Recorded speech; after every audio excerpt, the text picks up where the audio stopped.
আপোনালোক আটাইকে মোৰ চেনেল শ্ৰী বৰচামাত স্বাগতম জনাইছোঁ। কি আপোনালোকে জানেনে, শিৱ মহাপুৰাণৰ প্ৰথমটো শব্দই ঈশ্বৰৰ অনন্ত ৰূপ আৰু তেওঁৰ দিব্য ৰহস্যসমূহৰ বিৱৰণ দিয়ে।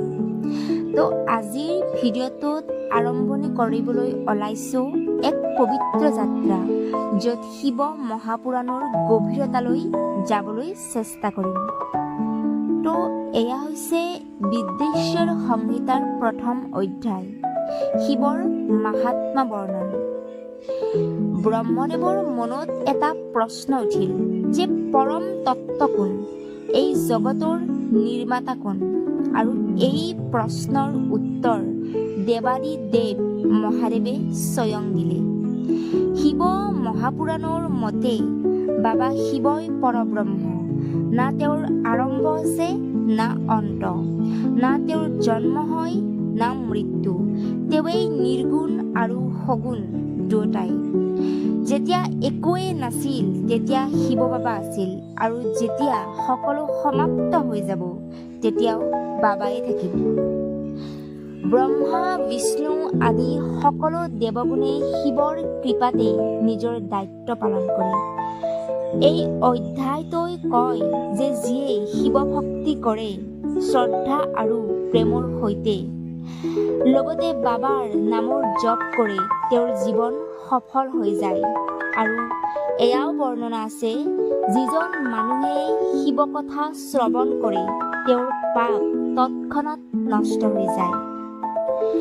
শিৱপুৰাণৰ প্ৰথম অধ্যায়টো এনেকুৱা এখৰ চাকিৰ নিচিনা, যিয়ে আমাক বাবা শিৱৰ মূল স্বৰূপৰ সৈতে চিনাকি কৰায়।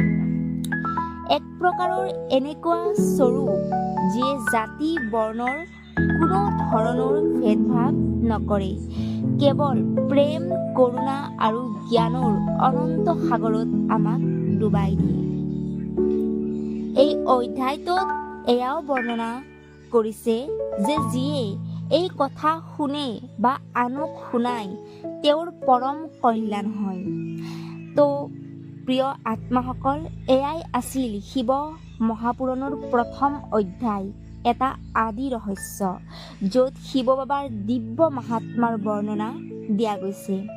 যদি আপোনালোকে শিৱ ভক্তিৰ পবিত্ৰ মাৰ্গত চলিব খোজে, তেতিয়াহ'লে এই যাত্ৰাত মোৰ লগত সংযুক্ত হৈ থাকিব।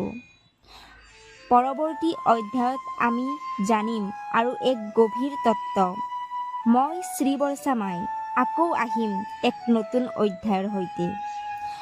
যদি আপোনালোকে ভিডিঅ'টো চাই ভাল পাইছে, তেতিয়াহ'লে মোৰ চেনেলটোক ছাবস্ক্ৰাইব কৰিবলৈ নাপাহৰিব, লগতে আনকো শ্বেয়াৰ কৰিব।